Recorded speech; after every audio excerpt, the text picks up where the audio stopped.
okwogera kwa president kuli constitutional naye ebigambo bya president byayogedde byabadde nga tebikwasaganya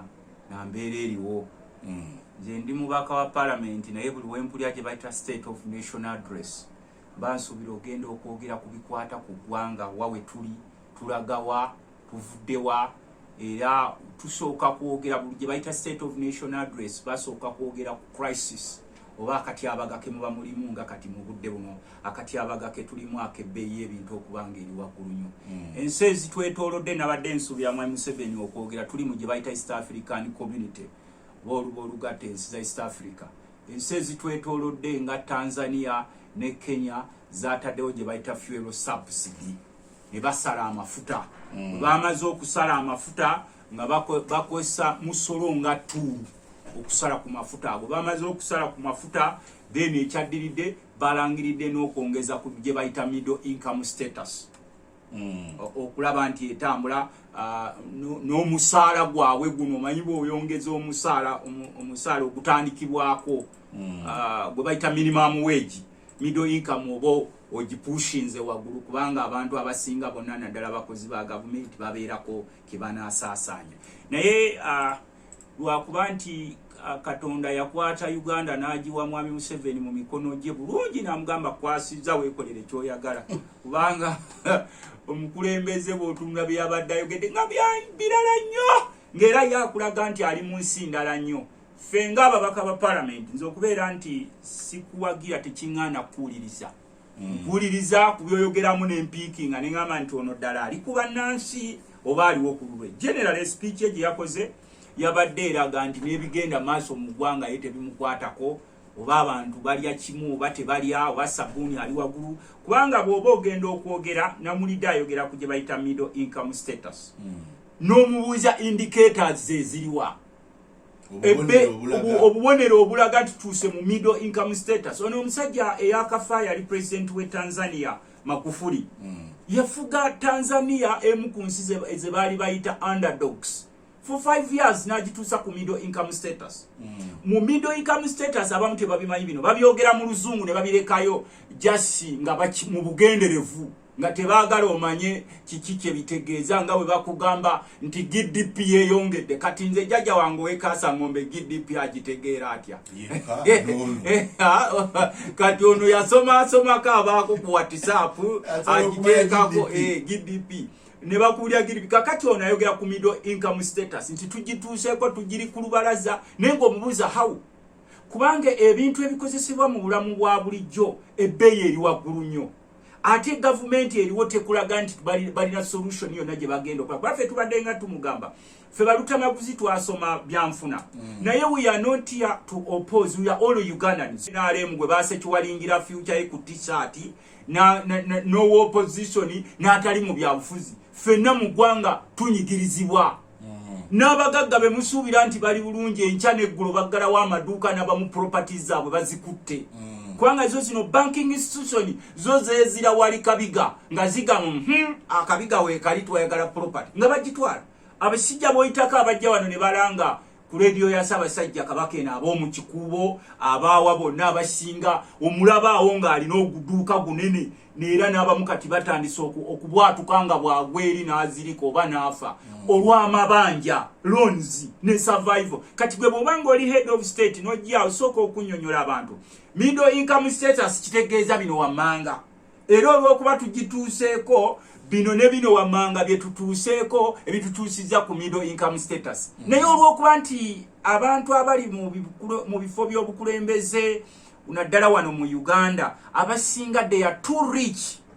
abagagga bagagga nnyo era ne bwe baba batunuulira abaavu batunuulira beenyinyimbwa babalaba nti they are no longer they are subjects babalabanga abaddu nti bo they are in charge of Uganda nga bagirabanga kampuni yaabwe bano abalala subjects kubanga wali eri middle income status osooka kutunuulira ku bintu ebikozesebwa mu mbeera ya bulijjo naddala common man. Gwali okyegendereza nti sabbuuni ffe gwe tunaaba sabbuuni omuganda ono kamuyite ono waffe gwe tukozesaayo ze ebintu akola ki ali waggulu naye sabbuuni omuzungu owakawoowo ye talinyanga genda okyetegereza ono sabbuuni geisabani ebyo tebyalinnyako ate nga tebikolebwa wano kiba kyali kya 12 kikyali kya 12 ate nga biva bweru omuti ogwoza engoye yes kati waliwo n'ejjogo omuti gwa sabbuuni olumu oli agenda n'agugula ayoze esaati ng'ate gusinga ebbeeyi esaati gyagenda okwoza esaati ya 3,000 naye ng'omuti gwa sabbuuni gwa mutwalo n'asigalawo kati ebiro bino president bw'oba ogenda okwogerera eggwanga muwa gy'abadde akola gye bayita benchmarking mu biro by'olaba nga waliwo akabiga waliwo akazigizigi oleeta be tuyita abakugu experts National Planning Authority bana barunning economy bonna oyogera batudde awo nga bawandiika ekibeetaagisa nga gye explaininga titutuuse tutya okubanga inflation eri waggulu nnyo nga ne Bank of Uganda ye yalinoonyeza kyeraba nti okusobola ogikendeeza kwongeza interest rates kati ate ne gavumenti ebweru bagigobayo okwewola ensi ezibadde zitwola zaatugoba kati gavumenti eborrowinga internally nosanga omukungu wa gavumenti asimbye ku line ne lutamaguzi bonna baze mu banka kwewola kanyogere ku banka ya Centenary lutamaguzi ne gavumenti nga basimbye wali ku Centenary banka bonna baze kwewola ate gwofuna lutamaguzi yes byo bajesiga mangu nnyo era oli agamba tya lutamaguzi sokozeko gavumenti kesokwe ebolo yewoleyo kakati ebintu ebyo tutuuse wano omukulu yali badde asooka kunnyonnyola bannansi nti tuli wano we tuli kubanga ebiseera ebisinga abeekwasa lutalo lwa Russia ne Ukraine. The problems of Uganda are not at any time, if they are, it is a small percentage related to the wars in Ukraine ne Russia. Kati gwe mbuulira ng'oggyeko eŋŋano biki byetujja e Russia oba e Ukraine. Kubanga ffe wano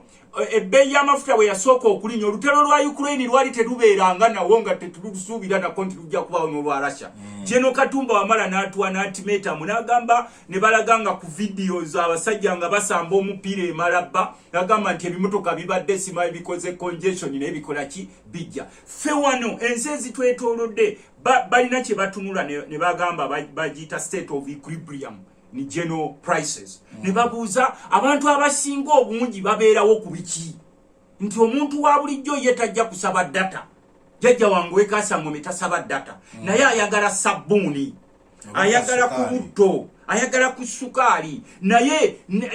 ebintu ebyo abifuna nga bituuka bitya bikozesebwa mafuta naye ffe wano okumanya bano abasijja bajooga abamu olw'okuba nti be batunda amafuta gano mwami Museveni kyaganye okubannyonnyola bano abakola policies za government they are the same people are selling fuel yensonga lwaki bagamba tebasobola kwesalako bbeeyi yaabwe y'ebintu byabwe abanene ba government be basuubula amafuta ne bagaleeta wano kati buli wetugamba nti gasalibweko omusolo gasalibweko ebbeeyi bo baba bafiirwa and they are not so many. Kati ye president yali soso okukolako kumanya nti farukuram oba omutima gwa buli kyonna ekikozesebwa mu ggwanga guli ku mafuta. Nti bwe tusalako kanyagala ku ekyokulabirako buli lita y'amafuta ga petroli eriko omusolo gwa siringi 145. Singa tuba tusazeeko buli lita siringi 7 at least 7 kale 7 lunene siringi 5 ebintu bino byonna bye tukozesa mu mbeera ya bulijjo bikakana kubanga ebisinga byonna beekwasa amafuta gali waggulu ewaffe nakaseke nkota y'ettooke ku nnimiro ekyali ku siringi 15,000 enene ddala nene e Kampala eri ku mitwalo 4 agireeta eno e Kampala akugamba nti ekiginsezesa mafuta ate ne baddira bwe bakizudde nti emmoloka ezisinga mu ggwanga naddala ezitambuza ebintu ebikozesebwa mu mbeera ya bulijjo zikozesa dizero kati dizero wa bbeeyi atosinga petroli ekitakauntinga naye obuzibu bwaffe bwe tulina nti abantu baffe abasinga kati mu Uganda abasinga bali mu tulo they are sleeping. Naffe ababaka ba parliament wali erisinga tuba tuweebwako ku mukisa ne tumubuuza nti bino byoyogerako Sseruganda kubanga bw'obojja okwogera ku state of nation otandikira ku kabiga kaliwo bino byombuulira ebyala kwenambu simanyi teyali teralisizo si emboozi zenzokulira size kulira mboozi za koni nzize kuwulira lwaki bannansi abasinga kati n'ekimu tekikyasoboka luli babadde balya bibiri ebibiri ne babivaako kati balya kimu n'ekimu tekikyasoboka omuntu n'atambula okuva eri Ematugga n'ajja e Kampala akole ate bw'amala n'aluzaayo lwaki takyasobola kufuna ka transport kamuzaayo wali eri lwaki amaduuka gagenda gaggalawo lwaki bizinensi neze bayita ez'abanene nazo zigenda ziggalawo nze saagalako era nkya nze newakubadde siri omu ku basajja abasinga obugagga nenempulira abasajja nga babitaatule nga baggalawo businesses ne bannaabwe bonna bamulwana nga they are crying to business ziggalawo. We have to look for the solutions kubanga bakugamba bw'obeera mu animal kingdom n'owulira ng'empologoma ekaaba nti ayi gwe kawanga biteekayo buteesi misinde tobuuza kubanga owulira the king of the jungle azirowadi kati ekitegeeza ekiba kirya king of the jungle gwe bwe kikutuukako tekiwanaanya olira kuba kyamisana oba kyanca kyekyo ekisolo ano nga businesses zibatudde mu bulago n'abantu ba bulijjo embeera tekyasoboka ebintu ebikozesebwa mu mbeera ya bulijjo tebikyasoboka ebyo president byali badde atandikirako kwanze namugambye nti ensi ezituuka ku gye bayita middle income status kyekisooka okukola zisooka kufa ku byabulamu nga buli munnansi betuyita common man agenda mu ddwaliro n'asangayo eddagala mu ddwaliro lya gavumenti naye ffe kaakati wano ekipande kibeerako wali nti government hospital Nakaseke government hospital naye nga munda waadi ekola eri private eddagala lyonna lyogenda ofuna mu ddwaliro olina kuligula. Eddagala omukyala yatesifayinga wano yalina omukyala nga amututte mu ddwaliro lya gavumenti eryemulaga okuzaala n'amuleeta awo ne bamugamba nti genda ekasawo nga ye takitegeera mu malwaliro ga gavumenti kati mubeeramu abavubuka abambala jaketi ekkooti ng'ez'abasawo ne benga omulimu gwabwe kusolooza ne omukyala naga sirina ssente muleese bamulongoosa ono agenda kuzaala ne bamugamba oba togenda kasawo ye nga tabitegeera oba togenda kasawo sigalirayo ekangulumira n'asigala agenda okulaba oli afa ono agenda okujja omugamba n'akolayo kakola n'amuwa bagenda okulongoosa omukyala ng'omwana afudde. Kakati mu middle income status ebyobulamu ski transport w'abaavu wenjogera ku transport w'abaavu sogera kuzine moka ze tuvuga transport w'abaavu atandikibwako ziba trains nti eno amafuta ne bwe geeyongera agafaanana gati omusajja asobola okulinya train ye n'agenda cheaply twalina train yaffe from Kasese ng'etuuka e Mombasa naye kati wano simanye eva Wankoko n'etuuka mu bikajjo bya meta we wabeerayo Uganda Cranes ng'ene ezamba ng'owulira Uganda ne baleetawo kigundi ne bakisiigasiiga layini ne bateekateekawo ne bajubisa ne mugendamu enambo ne bikomaawo. Cheapest transport yenna aba considered countrywide worldwide abeera train n'oteekako emigugu gy'okugijjawo kuba bino ebyobugaga president byabadde ayogerako nti kati Uganda erina gold mungi. These are the same people own gold depots. Genda obuuza oyo gold waffe ng'eggwanga oba bw'abantu Ssekinomu waliwo eno gye bayiteeka amalenge abanene abasimayo golodi waayo ensi ebategeera golodi ali ekalamoja maboze ziri ekalamoja tezigenda sente ezivaamu tezigenda mu national treasury zigenda mu individual treasuries. Nsawo z'Abasekinomu and these Sekinomus have created their own kingdoms among us nti oyo omunene tagambibwako ne bwabba. President okoleri state of nation address olina okwogera ebadde alina okwogera ku bubbi obuliwo mu ggwanga kubanga bwe tutadressing cancer y'agasajja agabbe sente z'eggwanga ate ffe ne tugago glorifying wasiba omukulu mpinga bw'ogenda ng'osula ku kyalo omusajja najja ne mooka eringo omupiira gwa tractor gwe mojjira mu kapulimo bagamba ono mpinga takola tamanyi wa sente gye ziri kati gwe head of state olina okwogera n'olulimi olukambwe ennyo nti tuli mu hard economic times eri biliyona lyetukwatako property zaabyo zonna zirina okukwatibwa n'ogenda n'eruzira ne kati ffe wano twogera soft language nti n'obubbi tetumuyita mubbi tumuyita misappropriator mismanagement yazikutte bubi n'owulira minisita wa finance n'avaayo n'ayogera eri eggwanga bannansi ne basigala nga batunula nti nakwata 10.7 billions n'enzigaba erroneously nenzigaba bugabi mu naye wali erifenga parliament tulina ne list y'abasajja be bagabira sente ezo and they are one of the richest people in this country nga tetusobola na kubagamba nti can you please return that money because the ministers testified yazibawa erroneously ne minister ne mwenyini agira atulawo ko wali kwanga ebiro bino fena dalafa abakaba parliament tubadde tusaba president mu speech ye twalwadde tulowooza okulaba nga akola reshuffle. Tulina ba minister 82. The most effective ministers are not more than even 20. Ba ministers abali effective oba bola bantu ono wali akola ku 82 balinga 2 oba 10. Kakati ebiseera bino bobo oyagala okukendeeza expenditures administrative costs ezo okola gye bayita reshuffle. No gamba tusigazeewo ba minister 20 ba minister 62 mugende mugira mutuule eyo after all temulina mugaso gw'amaanyi gwe mukola olw'embeera y'ebyenfuna kuba kati tunoonya ddagala ya mbeera gye tulimu okulaba nti buli munansi abaako kaalya buli munansi tebamugoba mu nyumba obwa renti president gye kyali badde asooka okwadressing kati n'ekirala buli minister kuba kati wano ba minister balina zikadengo oba zibayita patrol minister mu biseera byakati abaga patrol botambuza yaki genderako amafuta na baki tuula mu motoka yo n'abapoliisi bo babiri after all mwagamba Uganda is safe from border to border oba otyaki tuula mu motoka yemu n'abapoliisi bo babiri oba bashapusuuta mweyongere motoka zituule wali aga amafuta gasobole okusavingibwa gagende mu pool. So kyogamba nti yali atugamba okekkereza twaliswandikidde ku ye exactly nawo omukulembeze w'eggwanga mwami Museveni alina oluseregende lw'emmotoka 6 zisaleko zibeera 2 wagamba bannansi nti kati Uganda eri very safe from border to border lwaki otambula n'emmotoka 6 reduce zisigale 15 nange omubaka wa parliament ng'ogyeko waliwo by Twitter baliba ne special privileges nga speaker wa parliament deputy speaker saabalamuzi abo basobola osigaza kadenge zaabwe naye ffeffe ng'ababaka bino nti tukolamu malala emmotoka ezo zonna ez'abaminista singa zonna zaatuula dda ezo sente ne tuzigyayo n'obeera mu ggwanga ng'oli head of state n'ojja okwogerako naye ng'abapoliisi n'amagye abakuuma eggwanga basula mu biyumba nga byambaata owa poliisi n'ajjamu era abapoliisi abampuliriza nze mbakubira nnyo saluti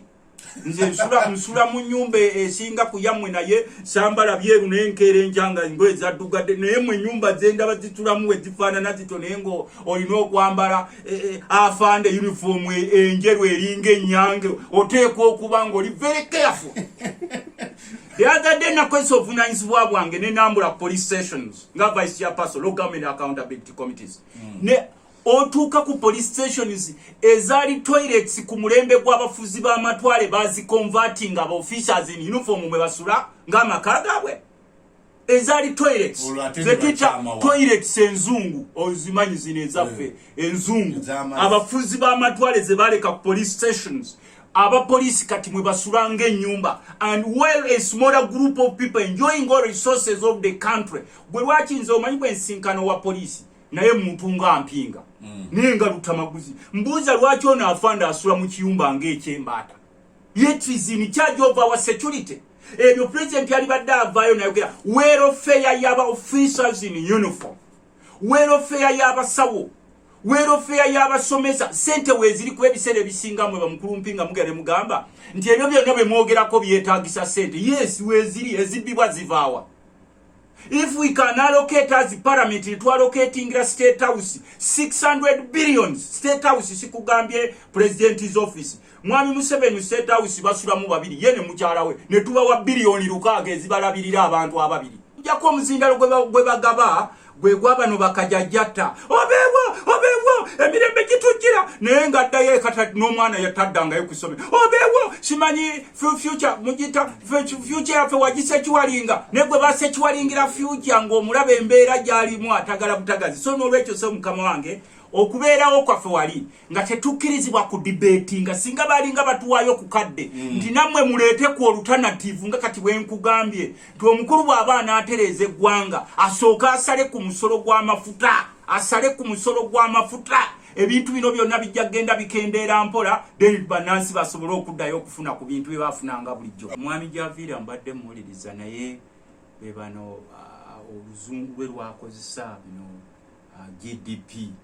omuntu w'omukyalo talinda ebyo nawe kyokozesa anti nkugamba ebyo gye nabagambye nti bakozesa oluzungu olwo okutababuulira mazima. Abagambye nti omukulu yagambye nti okusinziira ku mbeera eriwo kirabi buli munnayuganda ali mu tuli 45 millions buli munnayuganda afuna $145. Naye gwe ngyo kiraba ate nga alwanyisiganya ne ripooti eyaka Jeff Rube ya Bank of Uganda oba mwagiraba gye bayita poverty levels eyalaga nti bannayuganda ku bukaddaana mu something o 1% yefunako 1 million. Neraga nti obwavu bweyongedde by 67%. Kati oyo ba byabadde ayogera abadde abijja kakati ffe tulina okubuulira abantu nga byetubabuulira biri practical. Ombuulire embeera eri bulungi gwe community gy'ovaamu olaba embeera eri bulungi ng'oggyeko ebigambo ebyogerebwa eby'oluzungu kuba oluzungu balwogera ate intentions z'ensi nga Uganda kyova olaba nti ne constitution yaffe baagirekerayo mu luzungu baagaana ogiteeka mu lulimi olunaasi. Naye okimanyi nti abantu abamanyi oluzungu tebawera na 20% mu ggwanga. Constitution ebafuga baagaana ogikyusa mu nnimi ennansi golooza lwaki?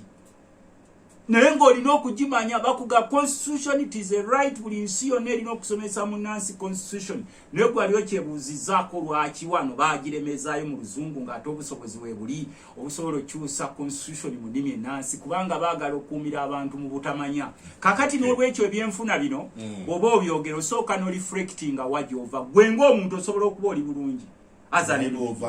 bw'ovaamu General society gyoyitamu kugambye mukulu mpinga luli abantu babadde nga bali ebibiri naye kati n'ekimu kikyaganye.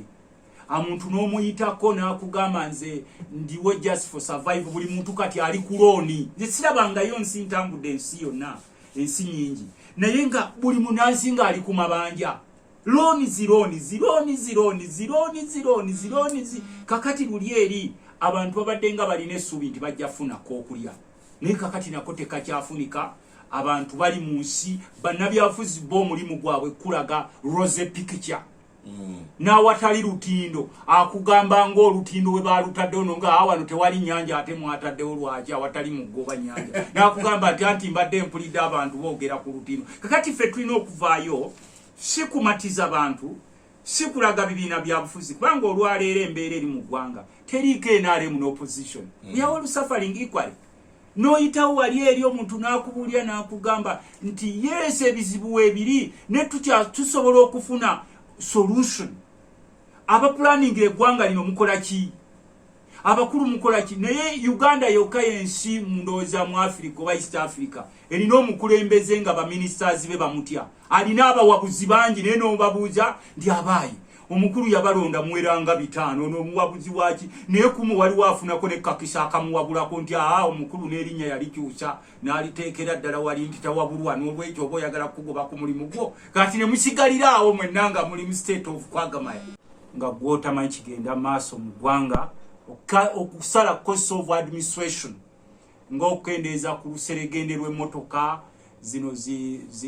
zikadenge okendeeza ku lodoli lw'abaminisita n'ebirala bwebyo. We need practical things. Okuwaana obuwaanyi tekiyamba era tubadde n'ebitundu ebyenjawulo bingi nga abakulembeze omulimu gwabwe kuwaana naye wajja ne gwasikira n'ababaddewo nga bo omulimu gwabwe kuwaana era n'ebitundu ebikugamba nti future yabo babisekiwali ng'ogenda okulaba oli agamba nti ffe bwe tugenda eri nze nga individio future eba sekiwa naye benkulembera nga teri sekiwa kati ffe tutunuulira generally bwakeera enkya ne bakwambaza t-shirt nga future eri sekiwa n'osinkana mukamaawo n'ogabana ky'ogabana n'osomeseza abaana mu Amerika n'ovuga emmotoka ez'emipiira eminene n'oteekawo buli kimu naye oyo gw'okiikirira gy'oyita embeera ekyuse asobola okulya emirundi ebiri sukaali lwaki tasalibwako akolebwa wano. So ebyo tetubagamba nti no lwakuba tuli opposition oba waaki embeera eri mu ggwanga tekyanyigiriza opposition yekka. Neyayambala t-shirt eriko future sekiwaddi naye omuyitako wali n'engalabiye ng'akulukusa amaziga ng'agamba wa ebiri tubikola lwa byabufuzi eri naye bwe tudde eno betukiikirira amakubo mabi eddwaliro lya gavumenti libeera litya nga mulimu private wing ng'ate yokka yebeeramu eddagala. omuntu n'omusindika agenda mu ddwaliro naye nga amusindise mu kizimbe kumutunulako butunuzi. Twetaaga okulaba nti amafuta gasalibwako. Ono akugamba mu amafuta tegasobola kusalibwako, mugambe kikolebweko tulabe. Endowooza Tanzania bwe yagasazeeko ekonomi n'egwa yonna, Kenya bwe yagasazeeko ekonomi n'egwa. So ebyo babibabuulira lwakubanga ebiseera ebisinga abantu baffe temukola research. N'olwekyo njagala kusiibula nga nkubiriza abantu baffe mu byalo gyenva gye tuva gye tukiikirira, mukole. Wakati mu bwavu tusobola okukola ne tuvaamu ne tugaggawala. Mukuume ebibanja byammwe. Abasaatuusi bangi ku bibanja. Okusala ku bibanja buba bubbi. Okujjako gwali ku kibanja ekyo ng'okkaanyiza n'ennyini ttaka bakuwa ekyapa. Okukaka omuntu okwegula nabo buba buyaaye. Omuntu asobola okwegula ng'asazeewo tayimu ye. Oba oli w'e Nakaseke eno essimu yange onkubireko naddala mwe batawaanya ku bibanja. Essimu yange eri 0757 Nkaga mumwenda ana musanvu atanu munya 0757694754 neyanziza nnyo mujumbire nnyo Ssaabasajja Kabaka ajja waffe Bulemeezi ku lw'omukaaga. Abantu ba Ssaabasajja Kabaka mwenna Kyamaani Mutibwe Nakaseeta Mukunge Mukulu Kiggungwe Nakaseeta n'abalala bonna mu Bulemeezi Mukunge. Abantu baffe babeerewo mu bungi, twanirize Ssaabasajja Kabaka n'essanyu. Awangaale ayi Ssaabasajja Kabaka wa Buganda.